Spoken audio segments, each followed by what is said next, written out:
so'ranar edim. Yeganlarini hali ko'chalarga tashlab ketmasin. Assalomu alaykum. Teşekkürler, qandaysizlar? Insonlar yaxshimi?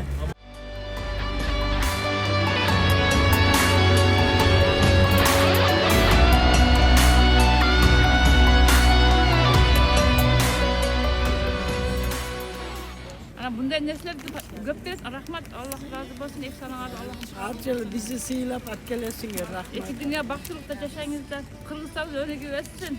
Her yılı тазалайсыздар.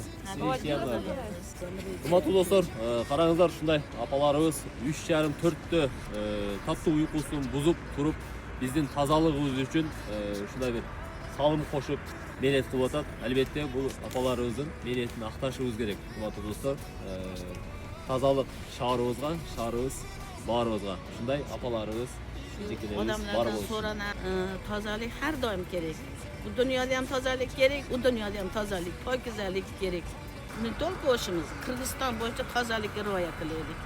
Biz toza, shahrimiz toza bo'lsa, biz toza. Urushqulu olg'lar, baxtli yashanglar. Payg'ambar patasını versin, bay devletin versin. Altınların işinlerge iyilik olsun.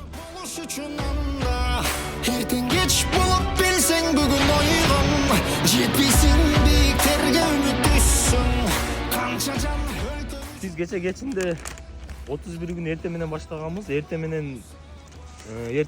Эрте 10 куб чыкты, обедте 10 куб чыкты. Анан кечинде адам көптүгүнө байланыштуу 12 куб мусор чыкты. Я, былтыркыга салыштырмалуу азыраак бирок. Азыраак? Azırak. Былтыр общий 45 куб чыккан. Быйыл эми ошо 43-42 чыгат.